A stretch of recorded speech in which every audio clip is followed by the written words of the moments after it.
بسم اللہ الرحمن الرحیم۔ شروع اللہ کے نام سے جو بڑا مہربان نہایت رحم والا ہے۔ کام میری نگاہ میں ایسا ہی مقدس ہے جیسے عبادت۔ زندگی کا راز یہی ہے کہ جہاں رہو، جس حال میں رہو، خوش رہو، مطمئن رہو۔ عشق رسول دین بھی ہے، دنیا بھی۔ اس کے بغیر انسان نہ دین کا رہتا ہے نہ دنیا کا۔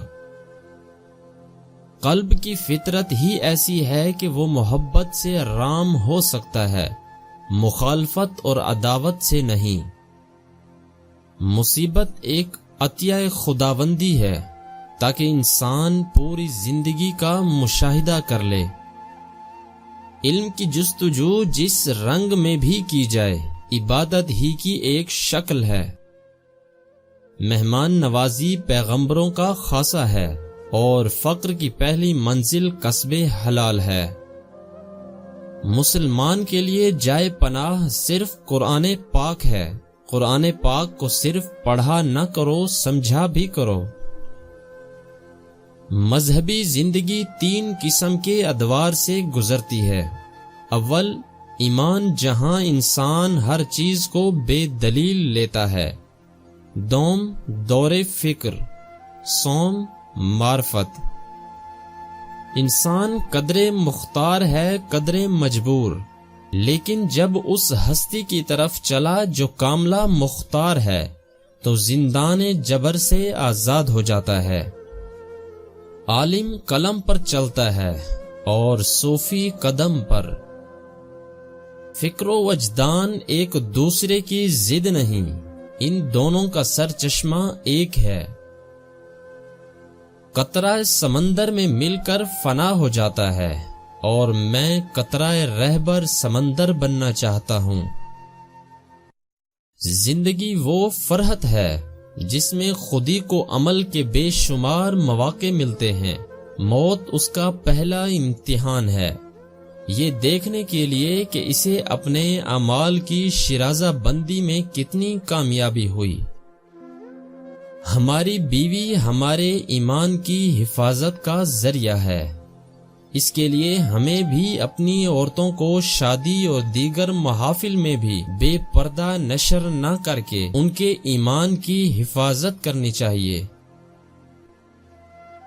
ہزار کتب خانہ ایک طرف اور باپ کی نگاہ ملتفت ایک طرف۔ اچھے کاروباری بنے، اچھے ڈاکٹر، انجینئر بنیے، مگر اچھا مسلمان بھی تو بنے۔ عاجزی بندے کا حسن ہے۔ جو اللہ تعالی کو اپنا سمجھتا ہے تو اللہ بھی اسے اپنا بنا لیتا ہے۔ آقا صلی اللہ علیہ وسلم کے حکم کے مقابلے میں اپنے فلسفے کی کوئی اہمیت نہیں ہوتی۔ مسلمان کو نہ تو آزاد خیال ہونا چاہیے اور نہ ہی بے خیال، بلکہ اس کے خیالوں کا مرکز مدینہ شریف ہونا چاہیے۔ اللہ تعالی کا دوست بننے کے لیے بہادر بننا پڑتا ہے، ولی اللہ بزدل نہیں ہوا کرتے۔ سب بندوں کا مزاج ایک جیسا نہیں ہوتا اور سب مزاج کے بندوں کو اپنے ساتھ رکھنا بڑی بات ہے۔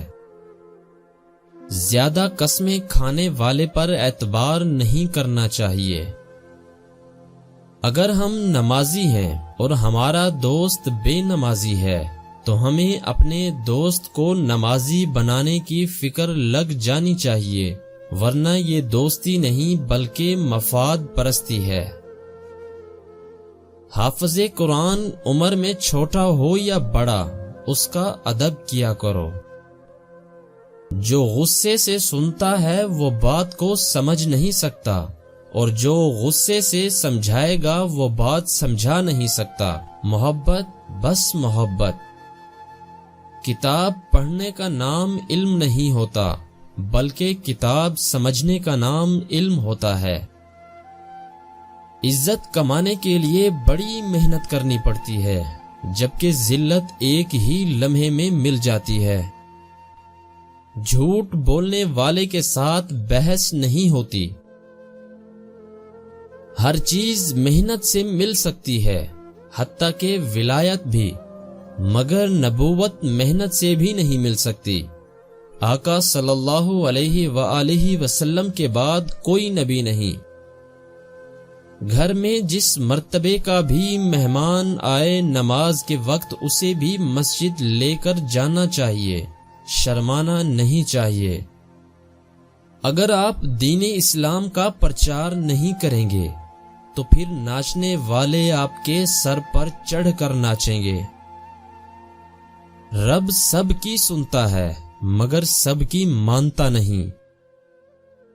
ہمیں رشتہ داروں سے تعلقات کا تو خیال ہے، مگر اللہ تعالی سے تعلقات کا خیال نہیں ہے۔